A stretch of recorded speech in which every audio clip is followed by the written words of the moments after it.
Hey everyone, you're watching News Insights. ಮಿತ್ರರೇ,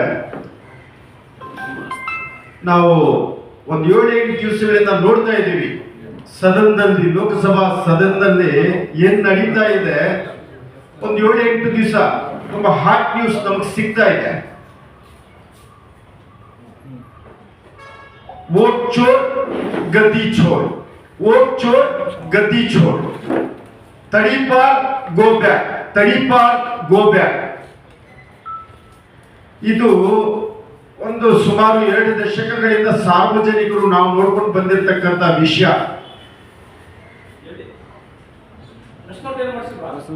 ಬರ್ತಾ ಇದೆ. 2024ರಲ್ಲಿ ಲೋಕಸಭಾ ಎಲೆಕ್ಷನ್ ಬರ್ತದೆ. ನಾನು ಬೆಂಗಳೂರು ದಕ್ಷಿಣ ಕ್ಷೇತ್ರದಿಂದ ನಾನು ನಾಗರಿಕ. ಅಲ್ಲಿ ರಾಮಲಿಂಗ ರೆಡ್ಡಿ ಅವ್ರ ಮಗಳು ಸೌಮ್ಯ ರೆಡ್ಡಿ ಅವರು ಕಂಟೆಸ್ಟ್ ಮಾಡ್ತಾರೆ. ಹವಾ ಇದ್ದಂತ ಕಾಂಗ್ರೆಸ್ ಹವಾ. ಆಮೇಲೆ ಪ್ರತಿಷ್ಠಿತ ರಾಜಕಾರಣಿ ರಾಮಲಿಂಗ ರೆಡ್ಡಿ ಅವರ ಮಗಳು ಅಷ್ಟೇ ಹೆಸರುವಾಸಿ. 2,70,000 ಮತಗಳ ಅಂತರದಿಂದ ಸೋಲ್ತಾರೆ ಅವರು. ನಾನು ಒಂದು ಫೇಸ್ಬುಕ್ ನಲ್ಲಿ ಒಂದು ರಿಪೋರ್ಟ್ ಮಾಡ್ತೀನಿ. ನನ್ನ ಕೈನಲ್ಲಿ ಸೌಮ್ಯ ರೆಡ್ಡಿ ಸೋತಿದ್ದು ಅರಗಿಸ್ಕೊಳ್ಳೋದಿಕ್ಕೆ ಆಗ್ತಾ ಇಲ್ಲ. ಇಲ್ಲೆಲ್ಲೋ ಏನೋ ನಡೆದಿದೆ ಮರ್ಮ. ಸರಿ, ನಾವು ಅನ್ಕೊಂಡ್ವಿ, ಸುಮ್ಮನೆ ಆದ್ವಿ. ಕಾರಣ ಇಷ್ಟೇ, ಬಡವನ್ ಕೋಪ ದವಡೆ ಮೂಲ ಅಂತ ಹೇಳ್ಕೊಡ್ತಾರೆ. ಅಷ್ಟಕ್ಕೆ ನಾವು ಬಿಟ್ವಿ. ಇತ್ತೀಚಿನ ದಿವಸಗಳಲ್ಲಿ ಅಲ್ಲಿ ನೋಡಿ, ಇನ್ನೊಂದು 2022ರಲ್ಲಿ ಬಿಜೆಪಿ ಪಕ್ಷದವರು ಒಬ್ಬ ರಾಹುಲ್ ಗಾಂಧಿ ನಾಯಕ, ಕಾಂಗ್ರೆಸ್ ನಾಯಕ, ವಿದ್ಯಾವಂತ, ಸಭ್ಯಸ್ಥ, ಒಂದು ಕೆಟ್ಟ ಪದ ಬಳಸೋದಕ್ಕೆ ಅವನ ಕೈನಲ್ಲಿ ಆಗೋದಿಲ್ಲ ಅಂತ ವ್ಯಕ್ತಿ ರಾಜಕೀಯಕ್ಕೆ ಬರ್ತಾನೆ. ಎಲ್ಲರೂ ಹೇಳ್ತಾರೆ ಅವನೊಬ್ಬ ರಾಜಕಾರಣಿನ, ಲಾಯಕ್ಕಿಲ್ಲ, ಅವನು ನಾಯಕತ್ವಕ್ಕೆ ಲಾಯಕ್ಕಿಲ್ಲ ಅಂತ ಹೇಳ್ತಾರೆ. ಆ ಸಮಯದಲ್ಲಿ ಆ ವ್ಯಕ್ತಿ ಕನ್ಯಾಕುಮಾರಿಯಿಂದ ಕಾಶ್ಮೀರದವರೆಗೂ ಕಾಲ್ನಡಿಗೆ ಹೋಗ್ತಾನೆ. ಯಾವತ್ತೂ ಜೀವಮಾನದಲ್ಲಿ 10 ಕಿಲೋಮೀಟರ್ ನಡೆದೇ ಇರ್ತಕ್ಕಂಥ ವ್ಯಕ್ತಿ 3,500 ಕಿಲೋಮೀಟರ್ 150 ದಿವಸಗಳಲ್ಲಿ ಪೂರ್ಣಗೊಳಿಸ್ತಾನೆ. ಭಾರತ್ ಜೋಡೋ ಕಾರ್ಯಕ್ರಮದಲ್ಲಿ ಎಲ್ಲರೂ ತನ್ನನ್ನ ಅಪ್ಪಿಕೊಳ್ತಾರೆ. ಸಾಮಾನ್ಯ ವರ್ಗದವರು, ಕೂಲಿ ಕಾರ್ಮಿಕರು ತನ್ನನ್ನ ಅಪ್ಪಿಕೊಳ್ತಾರೆ.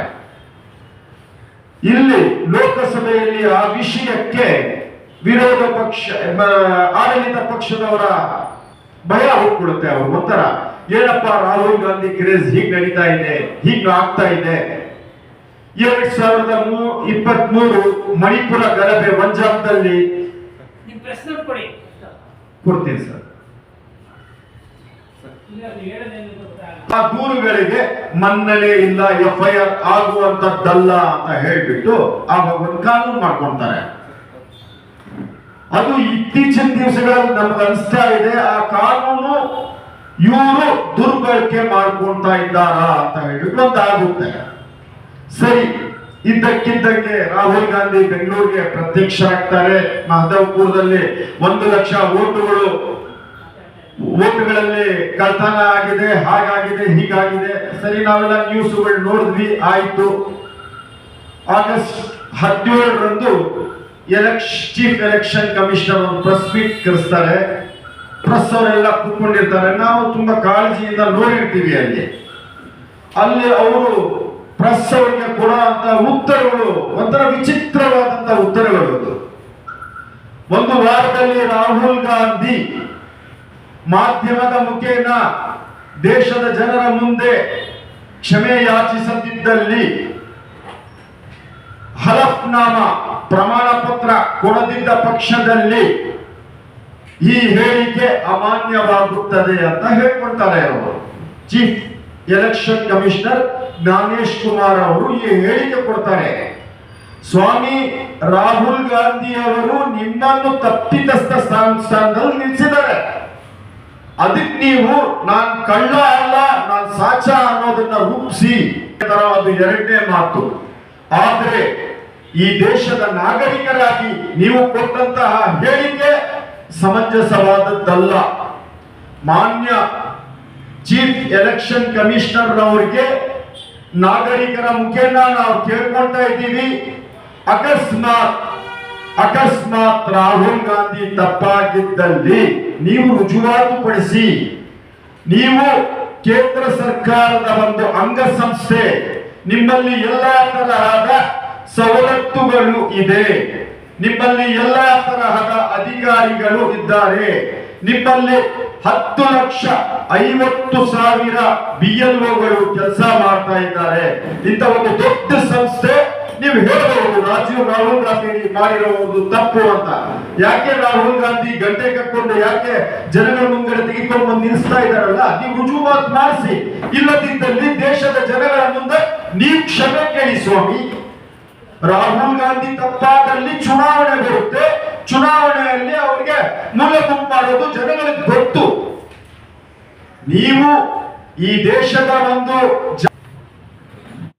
ಕೇಳ್ತಾರೆ, ಹಾಗಾದ್ರೆ ನಿಮ್ ಸಂಸ್ಥೆನೇ ಹಾಗಿರ್ಬಹುದು.